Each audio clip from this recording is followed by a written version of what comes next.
keep putting stuff right in front of the camera that I realize it's stacked just a little too high. Want to see what's in the treasure chest? I know I do. This is the first time I'm opening it. Look at that. Gems and treasure. It's nothing like finding gems and treasure. Actually, we just got a bunch of gems and treasure from my aunt who passed away recently, Aunt Ann Messier. I don't know if you guys know her or not. Used to be Ann Green. Crown and Shield Green? I can't remember. She used to buy a lot of awesome jewelry off of QVC. And she had so much of it, she was living with my aunt, Diane, at the time. Well, she'd been living with her for quite a few years. And apparently they had more than they could handle. Like, I heard stories and rumors about her just sitting in her recliner just ordering shit all day, but hey, if that's what makes your last few years happy, then go for it, man. But not me. That would not be my traditional end to the J. Oliveira and the road to whatever. The road to whatever. Need a domain name, something to do with vodcasting, but I can't seem to find one that just is what I want. So I might go the road to something. I don't know. We'll see. Anywho, I want to move this along because I had so much I want to talk about tonight that was more serious, but I don't know. I don't want to put myself there right now. We'll see how this video goes. Anywho, last night we covered what I would do if someone handed me $1, $10, and $100. Now we're moving up to the big boys. I don't know if we'll get through them all. I want to keep these shorter. Like I said, I might even try to keep them under 10 minutes. Just because people who don't know me or haven't watched this yet aren't going to stick around for a half-hour episode.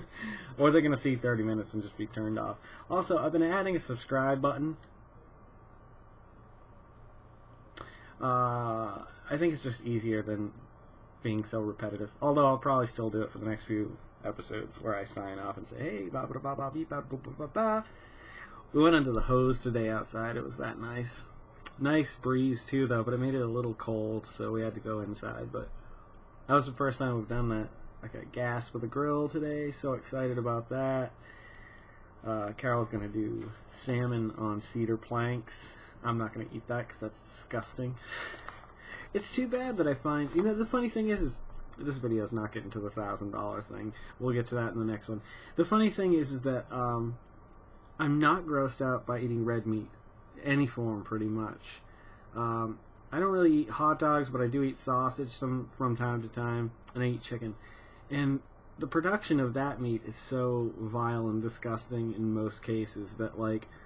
Fish, at least, are just caught naturally and pretty much shipped, as long as you're getting, you know, wild-caught stuff. But I'm so grossed out by fish.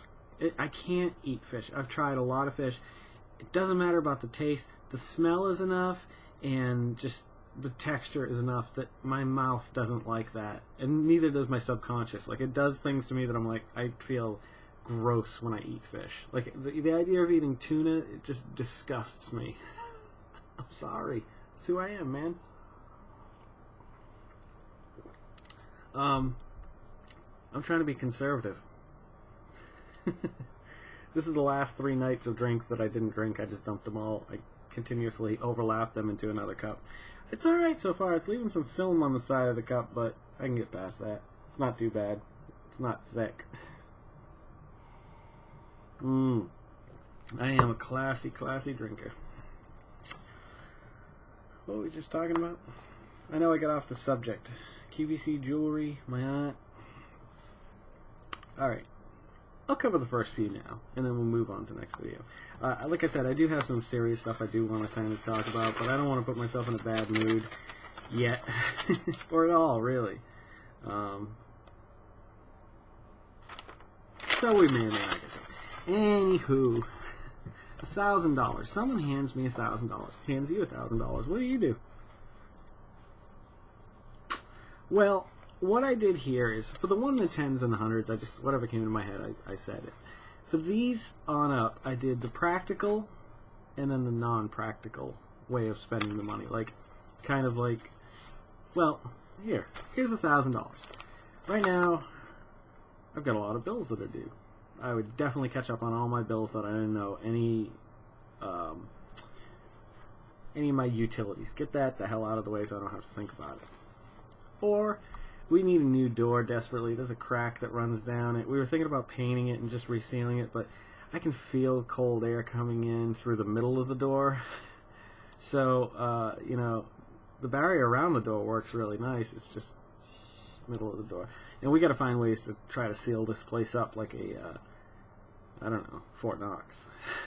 Because our electric bill's so high. So what I think we're going to do next year is, Diana, you mentioned this. I think we're going to do our windows, get replacement windows next year. That's the big plan. And then the next year will be the roof and the attic. And it's sad that we plan our lives around next year.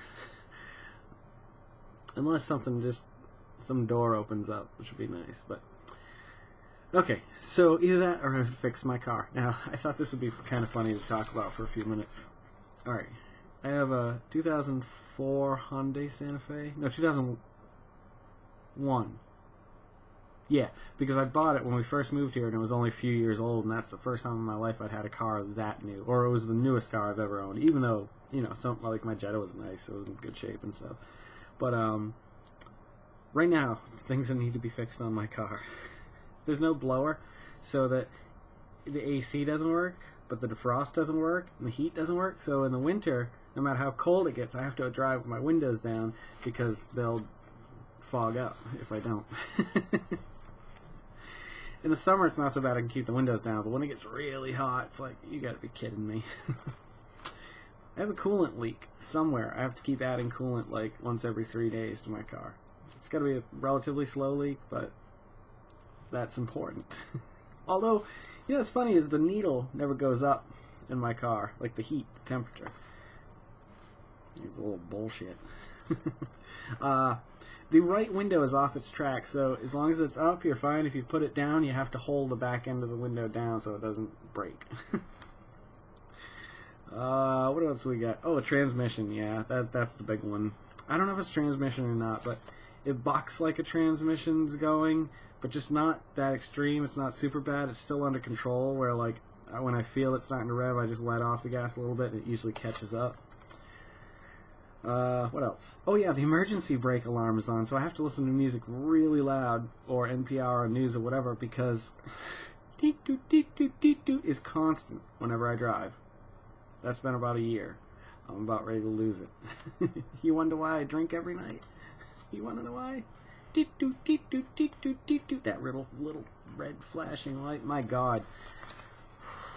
I tried to pull fuses out thinking maybe there's something I can do to get that damn thing to stop, and I'm sure there is, but I don't want to mess something up. I don't know cars.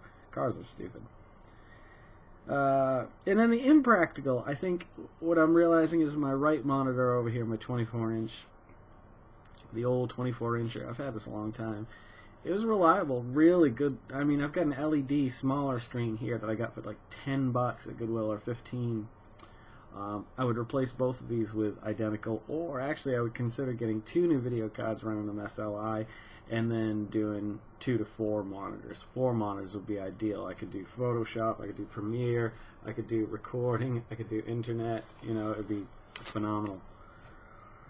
I know with Windows 7 and 8 you can split the windows, but it would be nice. It'd just be, that's what I would do. If somebody was like, here's $1,000, I'd go get... I'm going to go, because that sounded like trouble. I'll report immediately.